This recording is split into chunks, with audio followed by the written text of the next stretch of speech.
ಹಳ್ಳಿಯಲ್ಲಿ ಊರು ಕೇರಿಯಲ್ಲಿ ಮಾಹಿತಿ ನೀಡೋ ಸಾರಥಿ ಝಲಕ್. ಜನಪದ ಸೇವೆಯ ಸಂಸ್ಕೃತಿ ಎಂದು ಹಾಡುತ್ತಿರುವ ಸಾರಥಿ ಝಲಕ್. ಸಾರಥಿ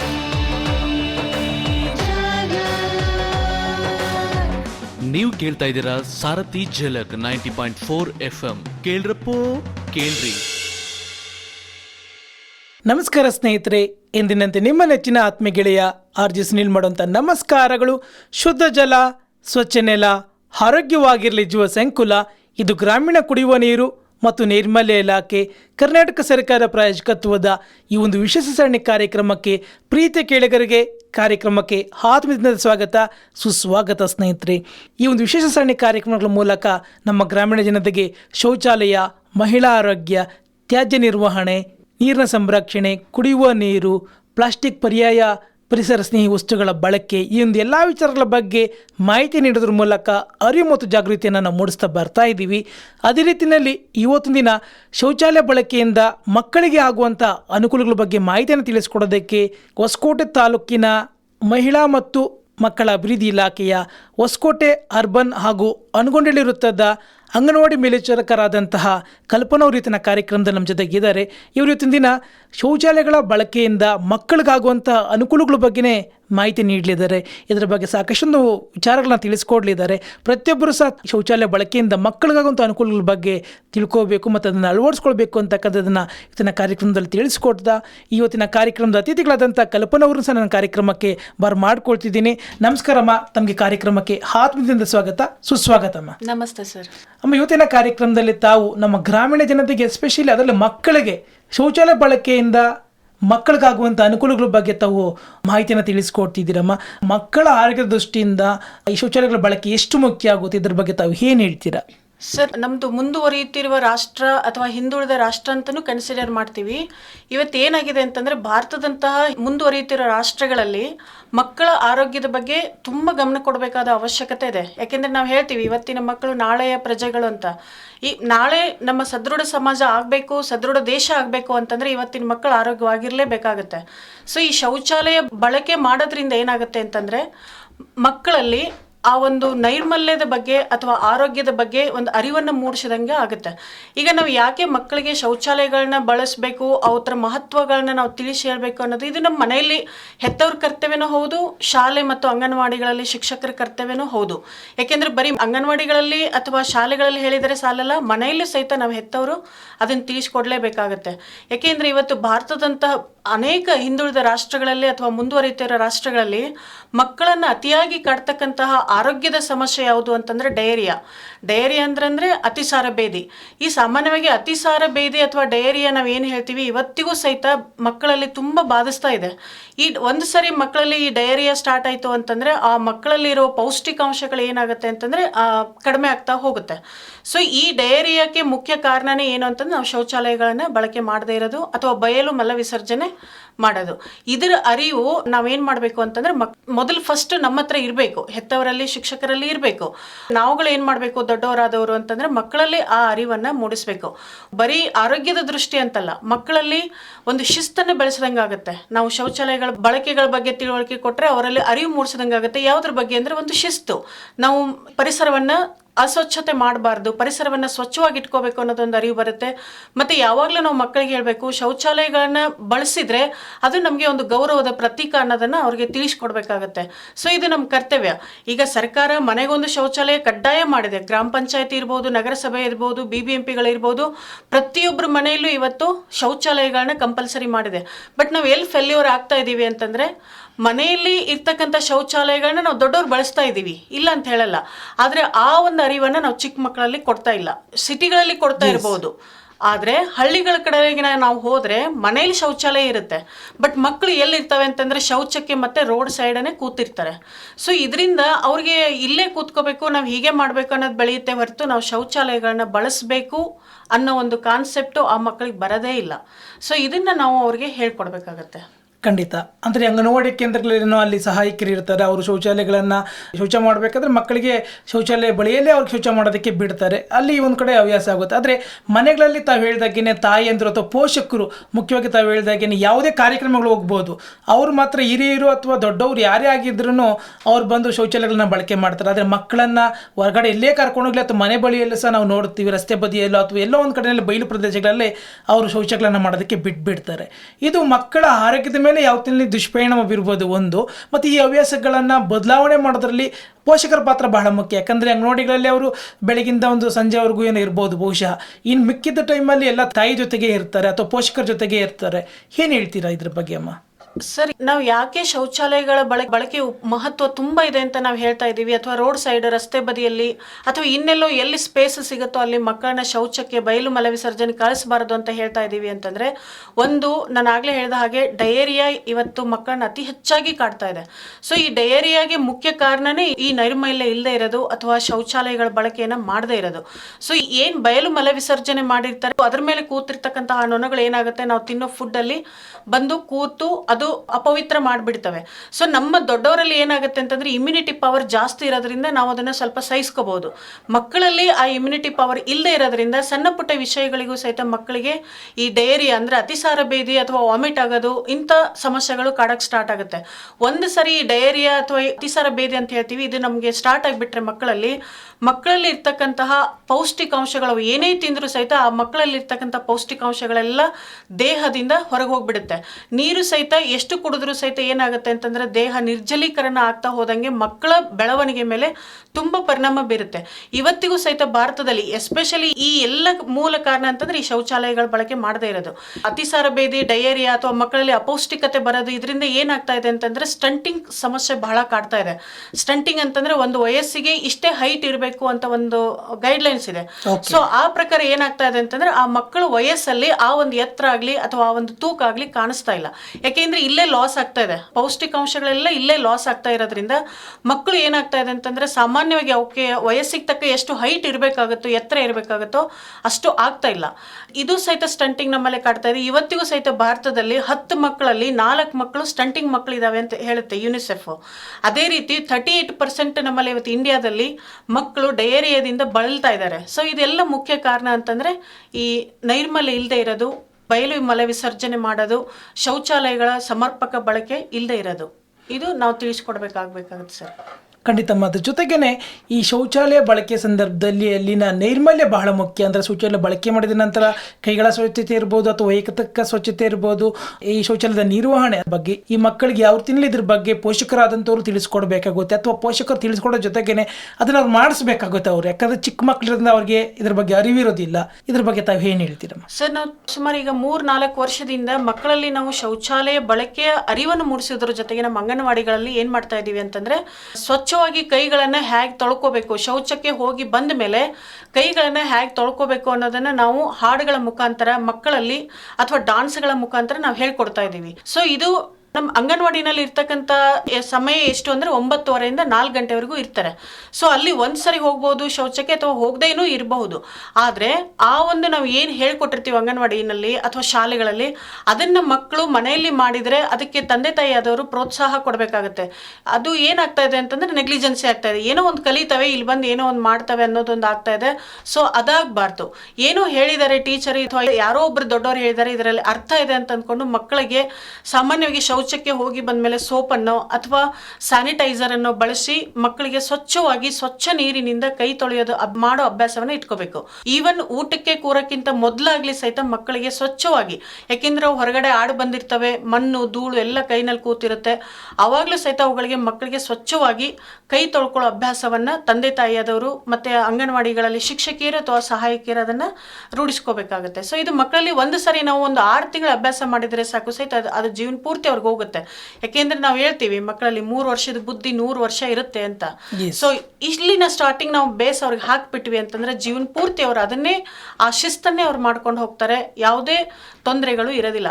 ಯಾಕೆಂದ್ರೆ ಸರ್ ನಾವು ಒಂದು ದೇಶಕ್ಕೆ ನಾವು ಯಾಕೆ WHO ದವರು ಒಂದು ಮಾತು ಹೇಳಿದ್ದಾರೆ ಏನು ಅಂತಂದ್ರೆ ಸ್ವಚ್ಛತೆ ಮೇಲೆ ನಾವು ಏನು $1 ಇನ್ವೆಸ್ಟ್ ಮಾಡಿದ್ರು ನಮ್ಗೆ ಅದು ವಾಪಸ್ ಬರುತ್ತೆ ಅಂತ.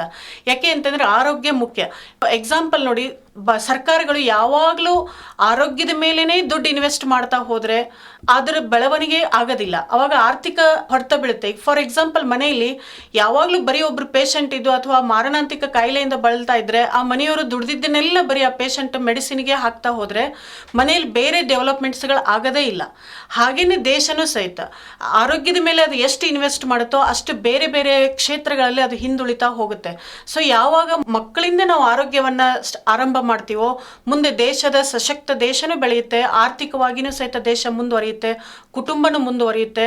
ಹಾಗಾಗಿ ಆರೋಗ್ಯ ತುಂಬಾ ಇಂಪಾರ್ಟೆಂಟು. ಈ ಆರೋಗ್ಯವನ್ನ ನಾವು ಮಕ್ಕಳಲ್ಲಿ ಮೈಂಡಲ್ಲಿ ನಾವು ಬೆಳೆಸ್ತಾನೆ ಹೋಗ್ಬೇಕು ಸರ್. ಇವತ್ತು ಬೆಳೆಸಿದ್ರೆ ಕೊನೆವರೆಗೂ ಇರುತ್ತೆ ಅದು. ಖಂಡಿತ. ಅದ್ರ ಜೊತೆಗೇನೆ ಈ ಶೌಚಾಲಯವನ್ನ ಮಕ್ಕಳು ಬಳಕೆ ಮಾಡ್ಬೇಕಾದ್ರೆ ಅವ್ರಿಗೇನು ಅರಿವಿರಲ್ಲ. ಪೋಷಕರು ಇರ್ಬೋದು ಅಥವಾ ಅಂಗನವಾಡಿಲಿ ಬಂದಾಗ ಅಂಗನವಾಡಿ ಶಿಕ್ಷಕರು ಇರ್ಬೋದು ಅಥವಾ ಸಹಾಯಕರು ಇರ್ಬೋದು, ಅವ್ರು ರೂಢಿ ಮಾಡಿಸ್ಬೇಕಾಗುತ್ತೆ. ಪಾದರಕ್ಷೆಗಳನ್ನ ಅವರು ಬಳಸಬೇಕಾಗುತ್ತೆ ಸಂದರ್ಭದಲ್ಲಿ ಮನೆಗಳಲ್ಲಿ ಪೋಷಕರು ಯಾವ ರೀತಿ ಮಾಡಿಸ್ಬೇಕು ಒಂದು ಹವ್ಯಾಸಗಳನ್ನ ಅಂತೇಳಿ.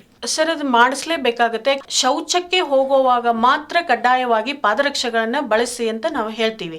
ಯಾಕೆಂದ್ರೆ ಒಬ್ಬೊಬ್ಬರು ಮನೆಯಲ್ಲಿ ಶೌಚಾಲಯಗಳು, ಸಿಟಿಗಳಲ್ಲೆಲ್ಲ ಶೌಚಾಲಯಗಳು ಒಳಗಡೆನೆ ಇರುತ್ತೆ, ಹಳ್ಳಿಗಳ ಕಡೆಗೆ ಕೆಲವೊಂದಷ್ಟು ಹೊರಗಡೆನೆ ಇರುತ್ತೆ. ಹೊರಗಡೆ ಇದ್ದಾಗ ಅಲ್ಲಿ ಬಳಸ್ತಕ್ಕಂಥ ಚಪ್ಪಲಿಗಳನ್ನ ನಾವು ಅಲ್ಲೇ ಕಳೆದ್ಬಿಟ್ಟು ಕೈಕಾಲಿಗೆ ಶುದ್ಧ ನೀರ ಹಾಕೊಂಡು ಆಚೆ ಬಂದ್ರೆ ಆಯ್ತು. ಮನೆಯಲ್ಲೂ ಅಷ್ಟೇ, ಮನೆಯಲ್ಲಿ ಶೌಚಾಲಯ ಇದ್ರೆ ಒಂದು ಜೊತೆ ಚಪ್ಪಲಿಗಳನ್ನ ಅದಕ್ಕಾಗಿನೇ ಪರ್ಟಿಕ್ಯುಲರ್ ಅದಕ್ಕೆ ಆಧಾರ ಬಳಕೆಗಾಗಿನೇ ಅಂತ ಅಲ್ಲಿ ಇಟ್ರೆ, ಇದು ಕಾನ್ಸೆಪ್ಟ್ ನಾವು ಮಕ್ಕಳಲ್ಲಿ ಬೆಳೆಸ್ತಾ ಹೋದ್ರೆ ಸ್ವಲ್ಪ ದಿನ ಬೆಳೆಸಿ ಸರ್. ಆಮೇಲೆ ಅವು ನಾವು ಯಾವತ್ತೂ ನಾವು ಹೇಳಿದ್ರು ಸಹಿತ ಇಲ್ಲ ನೀವು ಚಪ್ಪಲಿ ಹಾಕೋಬೇಡ ಅಂದ್ರು ಸಹಿತ ಅಥವಾ ಪಾದರಕ್ಷೆಗಳನ್ನ ಹಾಕೋಬೇಡ ಅಂದ್ರು ಸಹಿತ ಅವು ಬಿಡಲ್ಲ. ಸ್ವಚ್ಛತೆಗೋಸ್ಕರ ಅವು ಹಾಕೊಂಡೇ ಹಾಕೊಳ್ತವೆ. ಮತ್ತೆ ಕಡ್ಡಾಯವಾಗಿ ಏನ್ ಮಾಡ್ಬೇಕು, ನಾವು ಶೌಚಕ್ಕೆ ಹೋಗಿ ಬಂದ್ಮೇಲೆ ಕೈ ಮತ್ತೆ ಕಾಲುಗಳನ್ನ ಪಾದರಕ್ಷೆಗಳನ್ನ ಬಳಸಿ ಅಥವಾ ಬಳಸದೆ ಇದ್ರೂವೆ ಕಡ್ಡಾಯವಾಗಿ ಸ್ವಚ್ಛ ನೀರಿನಿಂದ ಕೈ ಮತ್ತೆ ಕಾಲುಗಳನ್ನ ತೊಳೆದುಕೊಂಡು ಬರಬೇಕು ಅನ್ನೋ ಒಂದು ಬೆಳವಣಿಗೆಯನ್ನ ನಾವು ಮಕ್ಕಳಲ್ಲಿ ಬೆಳೆಸಬೇಕು ಸರ್. ಇದು ನಮ್ಮವರದ್ದೇ ಮುಖ್ಯ ಕರ್ತವ್ಯ. ದೊಡ್ಡವರು, ಅಕ್ಕ ಇರ್ಬೋದು, ಅಜ್ಜಿ ಇರ್ಬೋದು ಅಥವಾ ತಂದೆ ತಾಯಿ ಇರ್ಬೋದು, ಮನೆಯಲ್ಲಿ ಯಾರು ಇರ್ತಾರೆ ಮಕ್ಕಳು ನೋಡ್ಕೊಳಕ್ಕೆ ಅವ್ರು ಅದನ್ನ ಹೇಳ್ಕೊಡ್ಬೇಕು ಸರ್. ಯಾಕಂದ್ರೆ ಮಕ್ಕಳಿಗೆ ಏನು ಗೊತ್ತಿರಲ್ಲ, ವೈಟ್ ಪೇಪರ್ ಇದ್ದಂಗವು. ನಾವ್ ಏನ್ ಹೇಳ್ಕೊಡ್ತೀವೋ ಅದನ್ನೇ ಮಾಡ್ತವೆ. ಸೊ ಅದನ್ನ ಫಾಲೋ ಮಾಡೋದ್ರಿಂದ ಏನಾಗುತ್ತೆ ಅಂತಂದ್ರೆ ಅದ್ರ ಹಿಂದೆ ಬರ್ತಕ್ಕಂತಹ ಮಕ್ಕಳು ಸಹಿತ ಅದನ್ನೇ ಫಾಲೋ ಮಾಡ್ತವೆ. ಸೊ ಅನುಕರಣೆಯಿಂದ ಮಕ್ಕಳು ಕಲಿತವೆ. ಹಾಗಾಗಿ ಫಸ್ಟ್ ನಾವು ಅದನ್ನ ಹೇಳ್ಕೊಟ್ರೆ ನಮ್ಮನ್ನ ನೋಡಿ ನಮ್ಮ ಮಕ್ಕಳು ಕಲಿತವೆ. ಇದು ನಮ್ಮ ಕರ್ತವ್ಯ.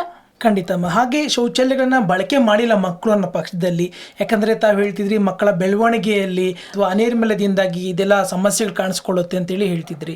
ಅಂದರೆ ಶೌಚಾಲಯಗಳನ್ನ ಮಕ್ಕಳು ಬಳಕೆ ಮಾಡ್ಕೊಂಡಿಲ್ಲ, ಬಯಲು ಶೌಚವನ್ನೇ ಮಾಡ್ತಾರೆ ಮಕ್ಕಳು ಅಂತಂದಾಗ ಅವರಲ್ಲಿ ಏನೆಲ್ಲ ಆರೋಗ್ಯದಲ್ಲಿ ಸಮಸ್ಯೆಗಳು ಕಾಣಿಸ್ಕೋಬೋದು ಅಥವಾ ಬೆಳವಣಿಗೆಯಲ್ಲಿ ಏನೆಲ್ಲ ಸಮಸ್ಯೆಗಳು ಕಾಣಿಸ್ಕೋಬೋದು ಅಂತ.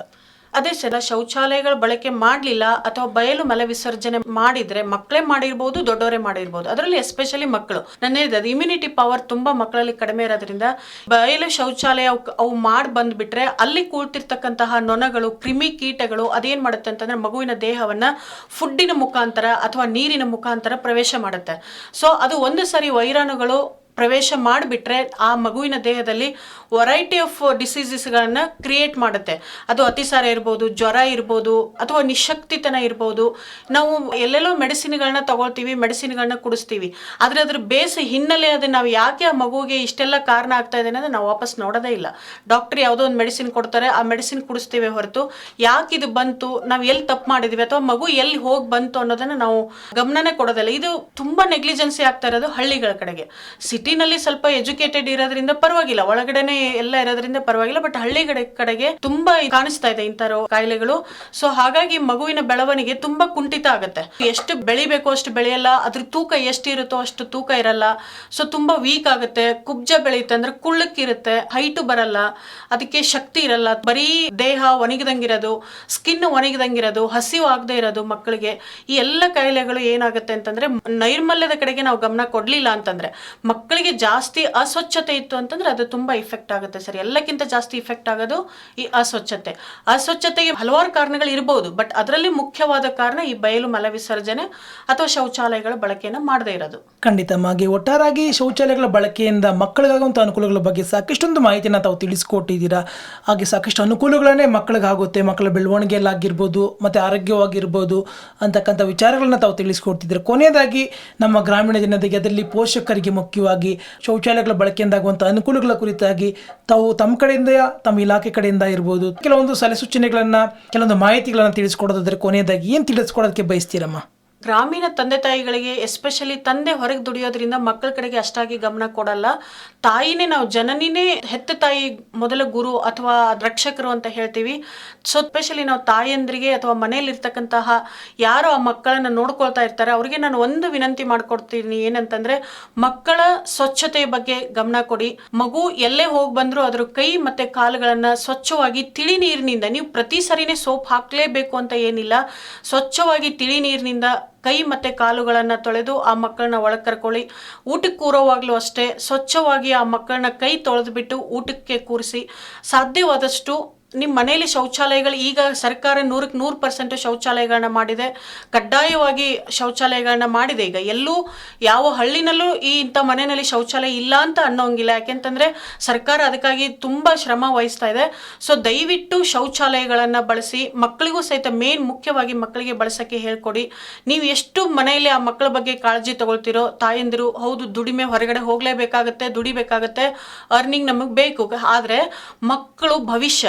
ನಾವು ಇವತ್ತು ಒಂದು ದಿವಸ ದುಡಿಮೆ ಹೋಗುತ್ತೆ ಕರೆಕ್ಟ್, ಆದ್ರೆ ಮಕ್ಕಳ ಈ ಭವಿಷ್ಯ ಇರೋದ್ರಿಂದ ನಮ್ಮ ಮನೆಯ ಭವಿಷ್ಯನ ಹೌದು, ನಮ್ಮ ದೇಶದ ಭವಿಷ್ಯನ ಹೌದು. ಅವುಗಳ ಆರೋಗ್ಯದ ಕಡೆಗೆ ಗಮನ ಕೊಡಿ. ಅವುಗಳಿಗೆ ಪೌಷ್ಟಿಕಾಂಶಗಳು ಊಟವನ್ನ ಕೊಡೋದ್ರ ಕಡೆ ಗಮನ ಕೊಡಿ.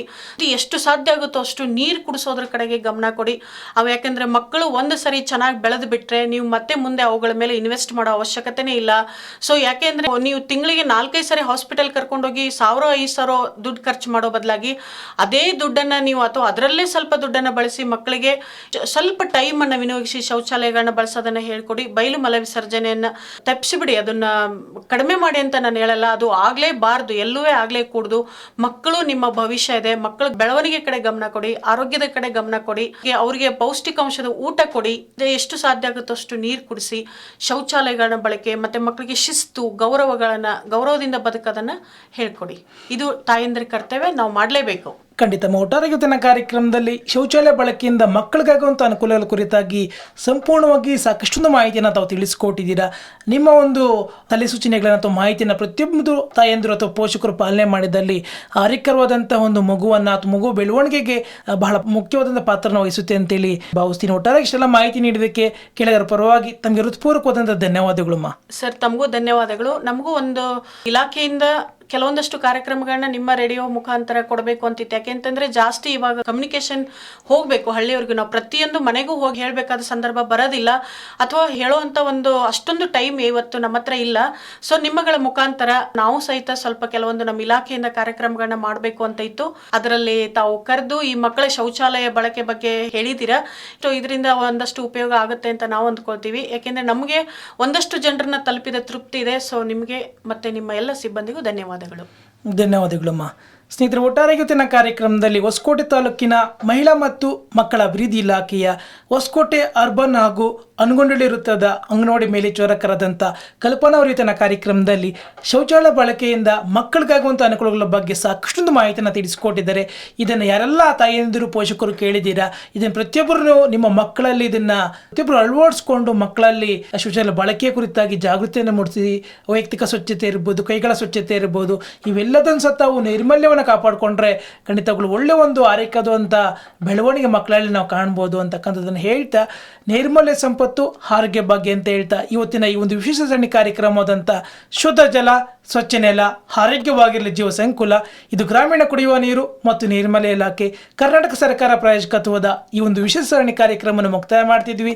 ಮುಂದಿನ ಸಂಚಿಕೆಯಲ್ಲಿ ಮತ್ತೊಂದು ವಿಷಯದೊಂದಿಗೆ ಮತ್ತೊಬ್ಬ ಅತಿಥಿಗಳೊಂದಿಗೆ ಭೇಟಿ ಆಗೋಣ. ಎಲ್ಲರಿಗೂ ಶುಭವಾಗಲಿ, ಶುಭ ದಿನ. ಧನ್ಯವಾದಗಳು ಸ್ನೇಹಿತರೆ.